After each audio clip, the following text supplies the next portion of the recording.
The Norlan Whisky Glass. What is it, and how does it compare to the standard Glencairn nosing glass? Let's check it out. Stay tuned for the Whiskey Whistle.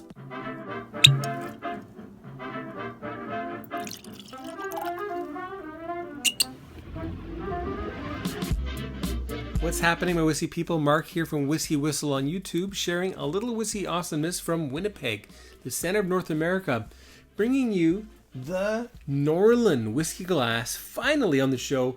I'm so happy to be able to review this for you and see if this is a viable choice in whiskey glasses for you. Big thanks to Carla from the Winnipeg Whiskey Club.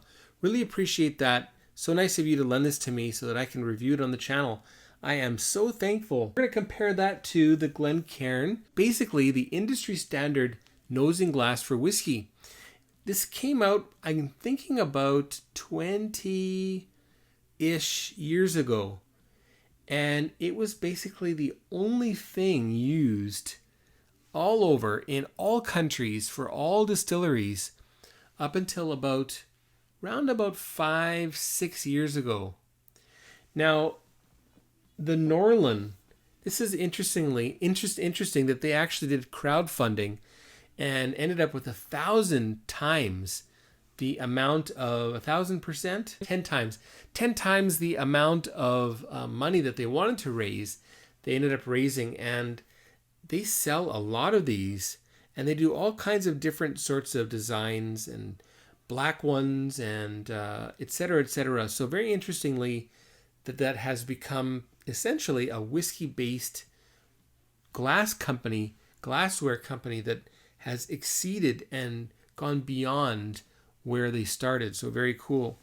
A little bit of information about the design. The Norlan Whisky Glass is a transparent double-walled vessel formed with glass blowing technique into two separate two-part molds, one for the inner wall and one for the outer wall. Then they are joined. This creates a hollow body glass with a dramatically different inside shape to outside shape. Recommended pour 20 to 40 milliliters, 125 grams. That's very light, and yes, it's a little bit lighter than the Glencairn. I want to say about maybe 20 grams lighter.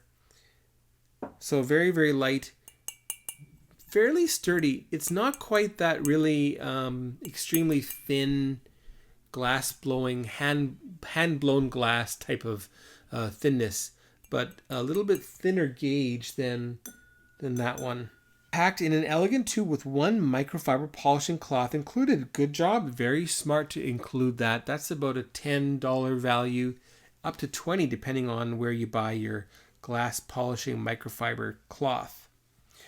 All right, so the features at a glance. This is from their website at norlandglass.com. Hybrid design, the perfect synthesis of a tumbler form with an exceptionally improved nosing glass performance.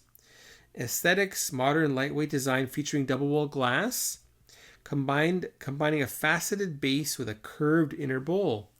Yep, interestingly faceted. It's almost like a jewel on the bottom. Very nice. Social ergonomics, specifically designed to allow you to inhale and drink the spirit without tilting your head back too deeply. Okay, well that makes sense. My only concern is how quickly is it going to come out into my palate, which I'm a little bit sensitive, it seems. Fluid dynamics. So they've used fluid dynamics to create something that affects the liquid. Aerates better than any other glass, reducing ethanol intensity, requiring less water dilution for richer aromas. I wonder if that's Bunk. Scent delivery. Focuses and diffuses the aromatics to the nose and mouth, revealing hidden flavors. Expert involvement, meticulously refined with master distiller Jim McEwen over the course of a 4-day workshop. Yes, he was very influential in the design, I believe. And if you look at the interior, it's essentially a flared, stemmed nosing glass without the stem. So can you see that? It's got a little bit of a flare, and that's something that I like. And a very gentle bowl. Not a huge surface area there at its widest point. Anyway, without further ado, let's get some whiskey poured in there. Let's check these out. Let's compare the Norland to the Glencairn. And we're going to use something that is high proof, Tamdu batch strength. Really like this. The review will come soon. Okay, so let's pour about 20 in the Norland and about 20 in the Glencairn. There we are.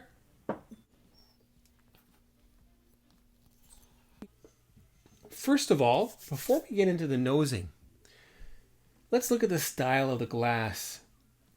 As a glass, is it stylish? Absolutely. It's a very stylish glass.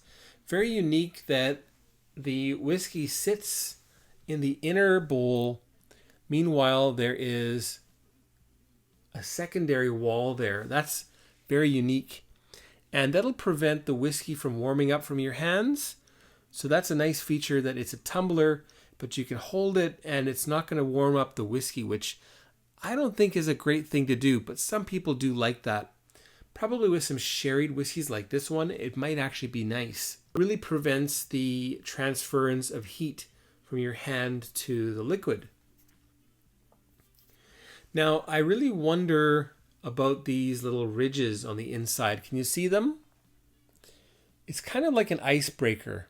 So as you are strolling the whiskey around, those things should actually create extra motion. For style, I'm going to give this a 10 out of 10. It's a very attractive glass. And interestingly, when you look at it from the first person, when you're looking at the glass, it actually has the color of the whiskey right on the rim. And I wonder if you can see that too. Can you see that? The golden hue that's reflecting on the rim? That's pretty neat. It almost makes it look like it is a gold-plated, sort of a fancy beer glass, like Stella Artois, that glass, for example.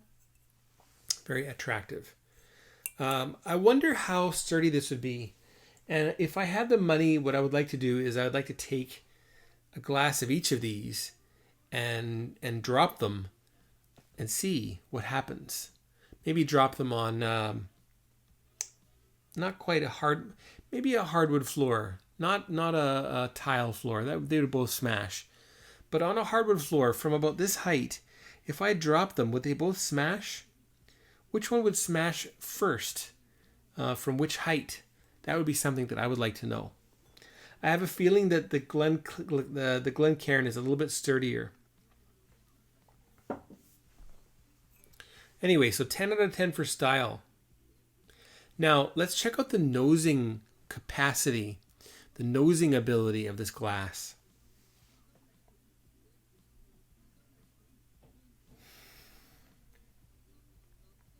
True to its design, I don't really get a lot of huge alcohol notes.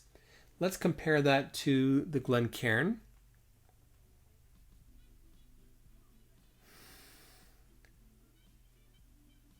And again, the Glencairn is drier. A little bit more subtlety, a little bit higher fidelity here with the Norland. And I'm thinking that that's part and parcel because of the flared interior wall.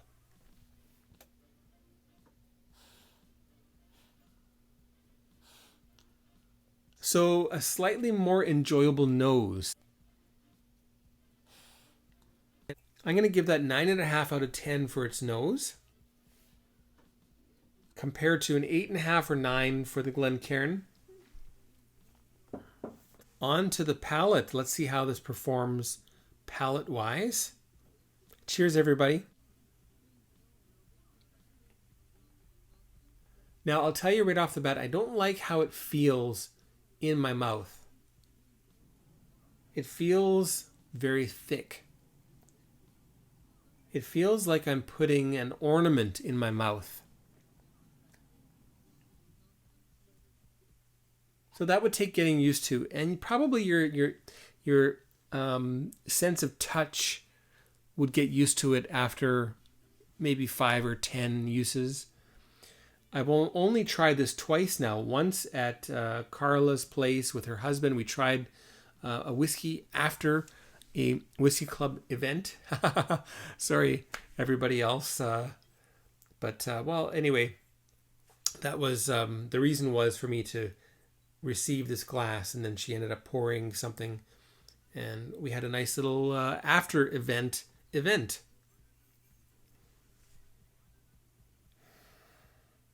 Okay, the palate, right?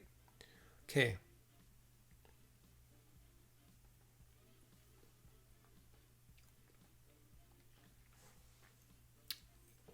Fairly gentle arrival.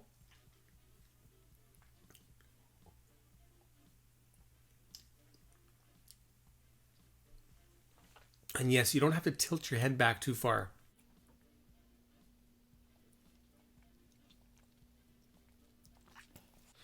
I can see that this wouldn't be very good with food pairings because there'll be a lot of backwash happening. To me, that's one negative. It's also hitting my upper lip first, which is a little bit sensitive to that dry nature.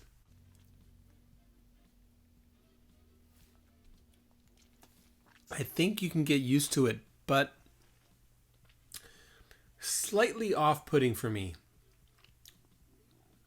As far as the flavors of the palate, it works pretty well after that point. But at that moment, when it hits my lip, I'm not that crazy about how it's working.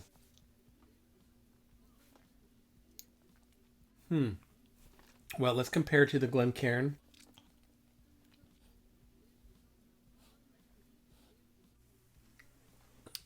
One interesting thing is, because the surface area is greater in the Glencairn,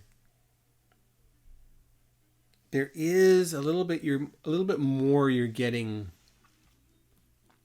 here on the nose.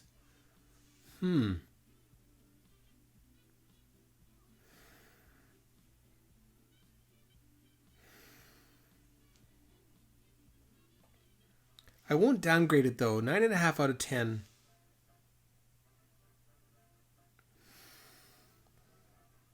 And with the Glencairn, you just have to really acclimatize your nose to the whiskey. And then you should get used to it. Much drier though, a little bit spicier, a little bit more alcohol hitting my nose, as I said.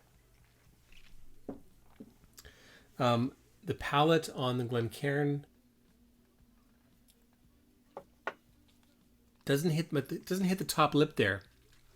However, there's a control factor, as I mentioned before. I get a little bit more control here with the Glencairn. It's hitting the place that I want it to hit, not my upper lip. But I get way more in a sip, which is making it very, very dry and slightly unenjoyable with the Glencairn compared to the Norland glass. Absolutely a smaller amount. Now let's see if I can pour a single drop from the Norland. Yeah, well, it'll happen, but it kind of, as I said, it's really thick lip there, right? So I got a single bead that came out there, but it didn't fall. It drizzles down the outside of the glass. But of course, that would go into your mouth. That's just the nature of the way that lip is made.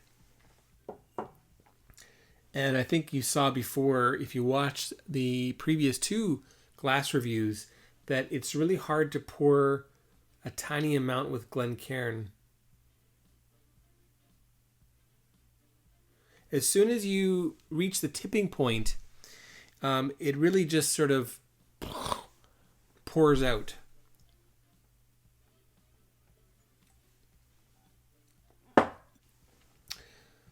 The palate score for the Norland glass, that's going to be 9 out of 10.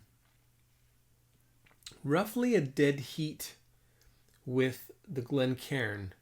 I like the smaller volume of sip. However, I don't like the way it's hitting my upper lip. That's a little bit annoying for me, in that it's really making that very sharp. And then the backwash issue. Maybe that should be 8.5 out of 10. I think it should be 8.5 out of 10. 9 out of 10 for the Palate with Glencairn. Overall enjoyment of this glass. It's certainly enjoyable to use. It's certainly aesthetically pleasing.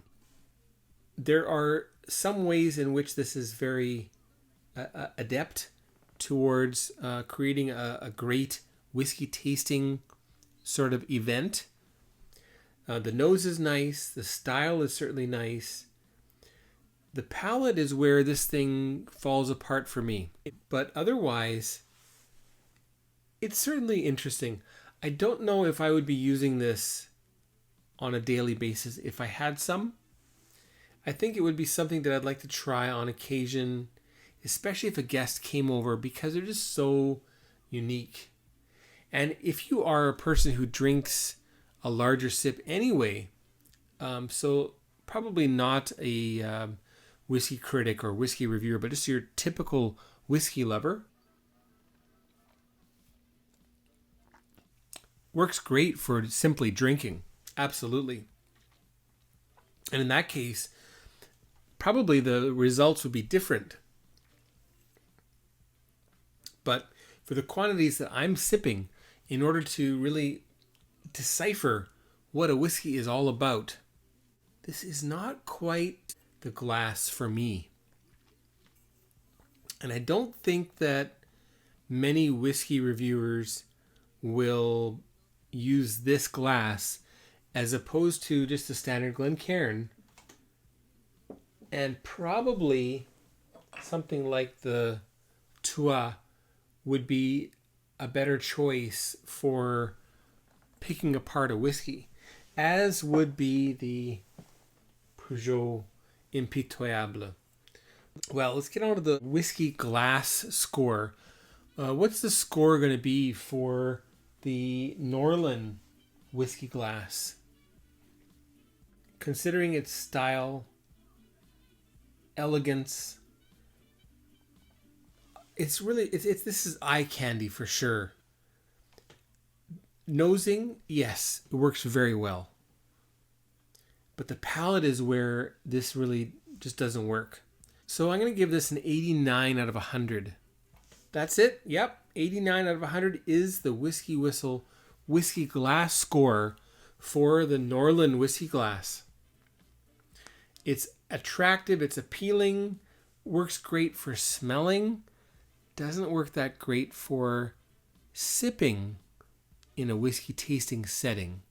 It does work okay for drinking in a whiskey drinking setting, if you get my meaning. All right, anyway, hope you enjoyed that. So these two glasses, in my opinion, are about a dead heat with each other in terms of what they do, how they look, the way they nose, the way they taste, the way you can taste a whiskey with these vessels. Price-wise, that's a lot more expensive. I think that's about $30 a glass in Canada versus $10. So triple the price. You do get a whiskey glass polishing cloth, so that's nice. But I think for a lot of people, $10 looks good. Nose is okay. Palate's okay. Overall, it's good. Versus this one, absolute bling. Very, very flashy, very attractive, very appealing. Nosing is great. Yeah, it kind of sucks for the palate. Probably a lot of people will gravitate towards the Glencairn in this case, and that's why that is such a popular glass, and that's why I will continue to use it again and again and again in reviews, except for Irish whiskey, because I'm going to be using the Tua. And French whiskey, yes, there's lots of French whiskey now. I'll use the Peugeot. Sometimes I'll use the Peugeot or the to try other whiskeys from wherever, just because I like these glasses a lot. I hope you found that informative. Don't forget to hit the little button over here to subscribe to Whiskey Whistle. Click the bell so you're notified of the future Whiskey Whistles. That really helps me. All right. And if you are interested in helping Whiskey Whistle, jump in on Patreon. Become a patron of the channel. Patreon.com/WhiskyWhistle is the URL, so check that out. There's a link in the description below. And if you happen to be in Winnipeg, either for business or you live here or your family lives here and you come back every now and again, come back towards the end of the month and join us, the Winnipeg Whiskey Club, even as a guest. That'd be great, right? You'll have a blast because we have so much fun together. Anyway, thanks for watching. Take care, everybody. We'll see you for the next one. Goodbye.